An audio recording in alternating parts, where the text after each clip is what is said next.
ಗೀತಾ ಮಹಾತ್ಮೆ.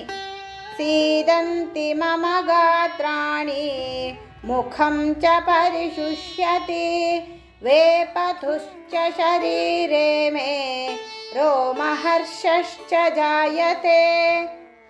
ಹೇ ಕೃಷ್ಣ, ಯುದ್ಧ ಮಾಡಲು ಕಾತರರಾಗಿ ನಿಂತಿರುವ ಈ ನೆಂಟರನ್ನು ನೋಡಿ ನನ್ನ ಕೈಕಾಲುಗಳು ನಡುಗುತ್ತಿದೆ, ಬಾಯಿ ಒಣಗುತ್ತಿದೆ, ಶರೀರ ಕಂಪಿಸುತ್ತಿದೆ ಮತ್ತು ಮೈಯೆಲ್ಲ ರೋಮಾಂಚನಗೊಳ್ಳುತ್ತಿದೆ. ಭಗವದ್ಗೀತೆಯ ಮೊದಲನೇ ಅಧ್ಯಾಯದ 29ನೇ ಶ್ಲೋಕದಲ್ಲಿ ಅರ್ಜುನ ಶ್ರೀಕೃಷ್ಣನನ್ನು ಕುರಿತು ಹೇಳುವ ಮಾತಿದು.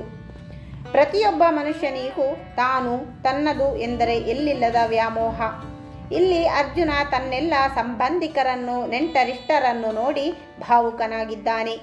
ತನ್ನ ಜೀವನದಲ್ಲಿ ಈ ಹಿಂದೆ ಎಷ್ಟೋ ಯುದ್ಧಗಳನ್ನು ಮಾಡಿದ್ದು ಆ ಸಂದರ್ಭಗಳಲ್ಲಿ ತೋರದ ಭಾವವನ್ನು ಇಂದು ಹೊರಹಾಕುತ್ತಿದ್ದಾನೆ.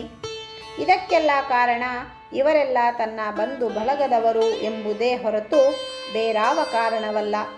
ಈ ದೃಷ್ಟಾಂತವನ್ನು ನೋಡಿದಾಗ ಮನುಷ್ಯನ ತಾರತಮ್ಯ ಸ್ವಭಾವದ ಅನಾವರಣವಾಗುತ್ತದೆ. ಇದುವರೆಗೂ ನಡೆದ ಯುದ್ಧಗಳಲ್ಲಿ ಯಾವ ಭಾವವನ್ನು ಪ್ರಕಟಿಸಿದ ಅರ್ಜುನ ಇಂದು ತನ್ನವರನ್ನು ಕಂಡಾಗ ಈ ಯುದ್ಧ ಬೇಕೇ ಎಂಬ ಪ್ರಶ್ನೆ ಎತ್ತುತ್ತಿದ್ದಾನೆ.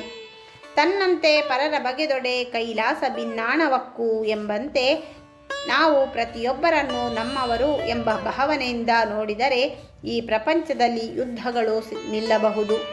ಅನ್ಯಾಯವಾಗಲಿ ಹಿಂಸೆಯಾಗಲಿ ಅದು ನನಗಾದರೂ ಸರಿ, ಇತರರಿಗಾದರೂ ಸರಿ, ಹಿಂಸೆ ಹಿಂಸೆ.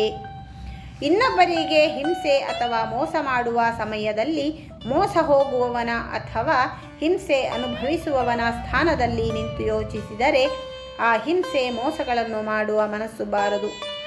ಆದರೆ ಸಾಮ, ದಾನ, ಭೇದ, ದಂಡ ಎಲ್ಲವೂ ಮುಗಿದ ನಂತರ ಅರ್ಜುನನಂತೆ ವ್ಯರ್ಥ ಪ್ರಲಾಪ ಮಾಡದೆ ಕರ್ತವ್ಯ ದೃಷ್ಟಿಯಿಂದ ಯಾರನ್ನೇ ಆದರೂ ಶಿಕ್ಷಿಸುವ ಸಂದರ್ಭ ಬಂದರೆ ನಾನು ನನ್ನವರು ಎಂಬ ಮೋಹ ಬಿಟ್ಟು ಕರ್ತವ್ಯವೇ ಗುರಿಯಾಗಬೇಕು.